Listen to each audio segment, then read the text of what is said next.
In my last video, I showed you guys a beginner breakdown of Lightroom, how to go from an image straight at a camera to an image that is fully professionally edited really simply. And a bunch of you reached out and said, what about retouching? We talked about retouching, that you can retouch in Lightroom. Lightroom has some incredibly powerful retouching tools, and you guys asked all about it. Now, today we are gonna work in Lightroom CC. In that video, I worked in Lightroom Classic. That's where I do most of my editing, but Lightroom CC, I can do on my iPad, and editing on my iPad and retouching on my iPad is way better. On my main computer, I use a Wacom tablet where I'm editing down here while looking at the screen, and with the iPad, I can look at the screen and I am drawing on the person's face, which again today is my lovely wife, Morgan. And once again, this is her album shoot. She released a new single called Small Town. I will link that down below for you guys, but this is the photo shoot from the same thing that we edited in that Lightroom beginner video. This is now the retouching section of this video.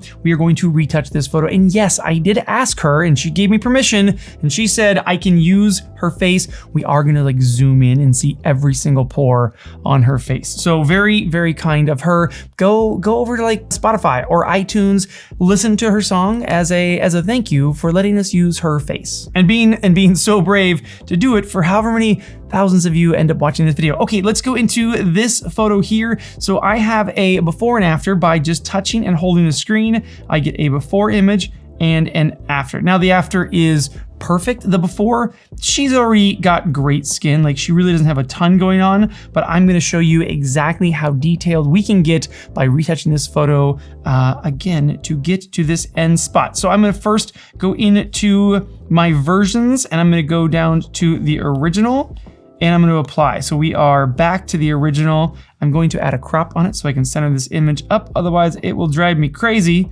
the entire time I'm editing it. Beautiful. Okay, here is the image. Here is our starting point. Let's go through the tools that we're gonna use today. The main panel we're gonna use is the remove panel. And in here we have three tools. We have heal, remove, and clone. Now we are mostly gonna use heal. Let's just talk through what the other two do though. Let's go to remove. Generative AI is turned on. Let's go to something like her button. For some reason, if you were to say, I don't want that button right there, I can do a generative AI. I can change the size of my brush right here. We're going to select the button by leaving plenty of space outside of the button. Give it a few seconds and it is going to remove that button with generative AI. And that is shockingly good. It's not perfect. If you were to say like, hey, I need this perfect, I would do it more manually, but boy, has generative AI come a long way. To undo things up in the upper right, we are gonna undo the create spot right there. And more so, remove is like to remove, like there's a trash can in the background. I wanna just select that trash can and poof, it disappears. A lot of the tools from Photoshop are now coming into Lightroom. I don't know why. It's not just one big program in the first place, but it's not. I'm very happy that some of those tools though are coming over here, so we don't have to edit in Lightroom, then export, then go to Photoshop and do everything over there. Okay, next up is the heal brush. This is the main tool that we are going to use. It's the same thing that we have in Photoshop and now in Lightroom. So we're going to zoom in here. We can do really simple things like I have a bit of a blemish right here. I'm going to, same thing, kind of resize. You see it has a bit of a soft edge on there. And then I'm going to select that and watch it kind of disappear. Here is a trick with the healing brush. The larger the brush, the more room there is for error. So usually you want to really get in tight to do some of these edits. So we're going to undo that. Let's go all the way in here. Again, thank you, honey, for letting me show your face on here. We go in much more detailed, and just by hitting these like little tiny spots, I'm even gonna make my brush smaller. We're just hitting these small spots, and by doing that, we are gonna get a much more natural result. I think that right there, that is looking already great. Blemish gone. Same thing. Let's get rid of this one. If I was zoomed out a lot and I had a big brush and I just kind of was like, blip, you get really terrible results. Let's go all the way in here using a small brush, and I'm gonna just grab that little bit right there. Let's go a little bigger. Boom. Get that bit right there. And We'll even zoom in and get that and this little white spot in her eyebrow. So again, the more small, fine-tuned that you can be, the more natural of a retouch you're gonna end up with. If you do big, broad strokes, you're gonna see that retouch. And the whole goal of retouching is for the person not to say, wow, you made me look perfect. It's for the person to look at the photo and be like, wow, you captured a perfect photo of me. That's our goal. Our goal is for the viewer or even the person that the photo was of to not even know that we did these retouches. Even Morgan, sometimes I'll throw a retouch on there and I won't tell her I did it because I want her to like, you know, I want her to know how beautiful she is and not be like, oh, well, you had to retouch me. I didn't have to. It's our goal isn't to retouch someone to make them look different than who they are. Our goal is to retouch them to make them look their best version of themselves. Okay, now you can see you can go wild with this. People that are like professional retouchers are going to spend hours on a single photo and they are going to go like this and they are going to zoom in and they are going to pan around looking for just the smallest little things. I'm gonna make my brush even smaller, that's too big. The smallest little things to work out. And the more that you do this, the crazier you are about being really, really detailed. We are editing on like a micro scale so that when we zoom out, it just looks like the person has really nice skin. Let's try to get rid of that whole line at once. And that one worked. Sometimes that kind of stuff doesn't work. Again, we're trying to just get rid of small amounts at a time. Let's go down here, trying to get rid of some of this darkened spots. Same thing, I'm gonna get that brush nice and small, and we're just gonna get really, really fine with the details, trying to get rid of some of these. And this guy, you can tell this whole thing is beautiful. Kind of going with the lines of the skin helps as well. If you are gonna kind of draw more of a line, I'm gonna hit 2, I wanna go like the skin has a texture that's this way, and I wanna go with that texture. That helps out a lot. And again, we can just go totally nuts with this. You did see though, if you watched the beginner Lightroom tutorial, we added quite a grade to this because it's a country band, it's her album cover, so we wanted to have like a really cool moody effect on it. So a lot of this might go unnoticed because of the effect that we're putting on there. But if you are a retoucher and you're saying to yourself, hey, I want to be as good as possible, I want this image to be perfect, then this is what you do. You sit on the couch at night with your iPad and you spend hours editing like this, getting every teeny tiny little thing to where her skin will just look perfect. We're not trying to get rid of texture. We don't want to like totally crush texture. We want texture. We want it to look like skin still. And that's usually what people end up doing is they over retouch. They use broad brushes and do weird things to where all of a sudden you end up with like really like, you know, like the filters that are on Instagram. They just look terrible because you got no texture in your skin anymore. You want perfect skin. You don't want blurry skin. Cool. So that spot, like this whole area, let's call that done. I will retouch the rest of this, but while I do, let me tell you about the sponsor of today's video and something that I use all the time on my iPad, and it is Paperlike. Can you see how my iPad has that almost non-reflective surface on there? It is a screen protector from Paperlike that makes it so that when you use the Apple Pencil on your iPad, it feels like you're drawing on a pad of paper. See if you can even hear it. Like you get that same grippy friction feel as if you were drawing on paper. The worst thing about the iPad and the Apple Pencil is that when you're drawing on it, it's like that slippery surface. And if you've ever tried to take notes or draw something, or in my case, I retouch and I want to be really, really precise about my retouching, that slippy surface is terrible for it. So I want this to feel like paper, and with the Paperlike nano dots, which is the micro bead technology that gives it that surface, it legitimately feels It feels like you're writing on paper. So whether you are a digital artist or just an avid note taker, student, teacher, anything to do with the Apple Pencil and your iPad, shoot to the first link in the description, go over to paperlike.com and pick one up. You will not regret it. It gives it like an anti-reflective surface also, which is awesome for bright light situations. And again, it feels like you're writing on paper. Okay, give me a few minutes to finish up the healing brush, and then we'll go into the clone tool and then a few of the other features to do the eyes and lips. Now, give me just a few minutes here.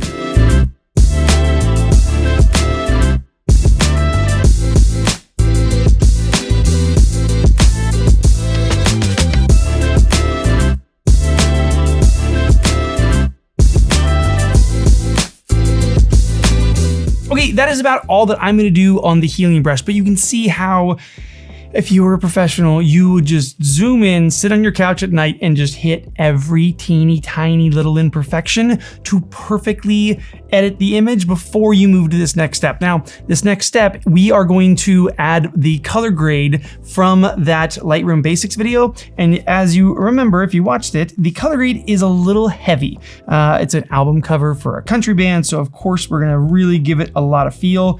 There is the grade. Now, there's a couple of things within this grade that are really helping to actually retouch the face. And those two things are clarity. Let's undo that completely and go down, and grain. Let's undo that completely. Now, clarity in our basics video, we applied it to the entire image, which you definitely can do. It gives the image kind of almost like a glowy feel. So if I go in here and I really crank it, you kind of see like even her hair, it almost gives it like a mist filter feel. If you're shot with a mist filter on, that's kind of where the clarity slider comes in. You get that kind of very ethereal feel. Let's say that we don't want much of that. We really just want it on the skin. We want to use that tool to soften the skin, but nothing else. So I'm going to bring up clarity. Instead of going down to 30, let's bring it all the way up to somewhere like 15. So the whole image right now is getting 15, but we are going to go into our masking panel and we're going to add a mask that is just for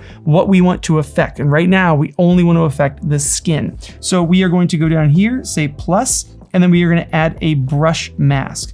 Now let's go ahead and zoom in so we just have her face here. And on the left-hand side, I have these 3 bits. This is the size of my brush. We're gonna kind of stay nice and small. Number 2 is the feathering of my brush. How soft is that brush? Is it really hard, or does it have kind of more of a feathered edge? We're gonna really feather out the edge.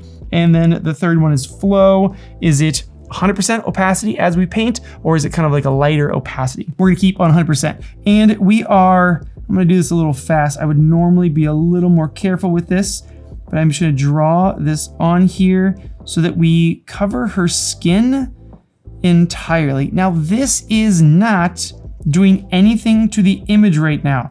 All I'm doing is telling Lightroom, hey, I'm about to make some edits, but I only want it to affect the red spot. So I'm telling it where I want to apply this next edit. I don't really want, I got some on the lips. I'll show you how to take it off the lips in a second here. And boom. Let's say we did get a little too close to the lips here.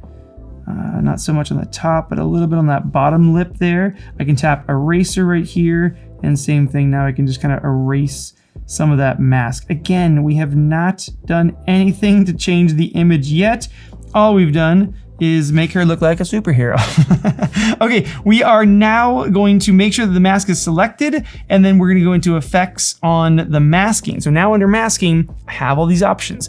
All these options while I'm in masking only affect the area in red. Now I'm gonna grab clarity and I'm gonna start dragging that down. You'll see it is only affecting her skin, nothing else. Her eyes aren't being affected, her lips aren't being clarified, declarified, her hair, everything else is staying the same. And you can go wild with it if you were doing like a magazine or something like that. Like, that's a little much for my taste. Again, I believe that retouching should be gentle. It should make it so that the person is like, wow, I look great, not, wow, you must have worked really hard to make me look like that. Kind of the goal. So I would never go to -72 on this. Usually with clarity, I'm like somewhere around 30.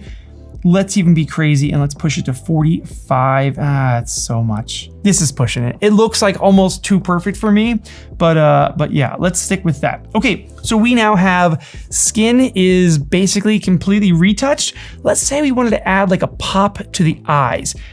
Here's the thing, with eyes and with teeth, this is like one of the most overdone things that people can possibly do is they lighten the eyes or they lighten the teeth, they brighten them up. We don't want that. We just want to desaturate them. And to do that, again, we only want to affect the eyes or the teeth. So we are going to, once again, mask these off by going into our masking section and we are going to start a brush. There are things like select subject, select sky, select background, and in Photoshop, you can now go in and they have like AI things that are auto-selecting the eyes, auto-selecting teeth, things like that. I'd rather do it by myself. I don't know, maybe I'm just old school and stubborn. Let's bring that brush nice and small. I'm gonna bring the feathering down just a little bit. And again, this time I'm really just trying to get the whites of her eyes. Again, most people think that we want to whiten or brighten the eyes. We don't want to brighten the eyes, we want to whiten the eyes. And to whiten the eyes, we want to remove color from the white. So any redness that is in your eyes, now we have that selected as a mask. Now we are going to go into color under the masking, grab saturation, and just start pulling that down. We can go down somewhere around like -50 is like, it's pushing it because like you look at that and you're like, wow, those eyes are oddly white. Like you almost look like a little kid because the eyes are so white. If you go too far, it just gets crazy. I'm gonna stop around -50. I probably wouldn't even go that far, but again, let's push it a little bit today. Let's get crazy. The other thing that we can do is the colored portion of the eye, we can add a bit of saturation there. Now, again, don't go crazy, be gentle. So I'm gonna say plus again, so a new mask. That other mask was the skin, the second mask was the whites of the eyes. This third brush mask is just gonna be the colored portion of her eyes. I can't remember what that's called. It's not the pupil. What's the colored portion of your eyeball called? Someone put that in the comments down below. Whatever the colored portion is of the eyeball is all that we want to select.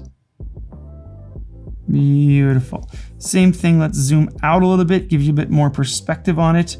Grab saturation, start cranking it up. And if I go too crazy, it's just gonna look really unnatural. I think we could probably get away with like 35 points. I mean, look, this image, to me, like this image is looking like too perfect, very like magazine-esque. It doesn't look quite so authentic. For me, like what I would do here is I would tone that down a little bit. I would probably go back into the main thing I would tone down is I would grab that face and I would pull that clarity back a little bit. Like for the actual album cover, we were much more up in this zone. That looks good. And then the very last thing that I want to do is I want to add grain to my images. I like grain in my images. We're going back. So now we're not in the masking. We're back to the entire image. We are going to go to Effect, go down here, and let's add that grain. Grain is going to do a very similar thing where it's going to, it kind of softens the skin because it blends colors together a little bit, which gives a smoothing effect to the skin. So we kind of go in here, you can see if I take grain all the way away, and then if I add that grain back in, it does give us like a bit of a smoothing effect to the skin. We get rid of some of that digital sharpness. And for me, guys, that is done. That is how I would retouch images every single time. Now I can do it in Lightroom, and I can do it on my iPad, just sitting on my couch, editing like this. It's pretty fantastic. The Apple Pencil, the iPad, this Paperlike screen protector. It's a fantastic experience. Here is our before shot, and there's the after. Before and after. Beautiful. Okay, I hope that this helps you guys out. I hope this demystifies Lightroom a bit for you, just shows you these retouching tools are all pretty simple in there. The more detailed you are, the more that you zoom in and take your time actually getting like individual pieces instead of trying to be like, I want all of that done in 2 seconds. Like, take your time, go in there, be gentle. Don't over edit your images. We want things to look authentic. We want them to look real. We just want them to look like the very best version of that person that there could possibly be. And yeah, this is how you do it. Any questions you guys have, throw them down in the comments below, and I will see you soon. iPad lens tap. Oh, I fell out of my seat. I tried to do it and I fell out of my chair. All right, see you soon.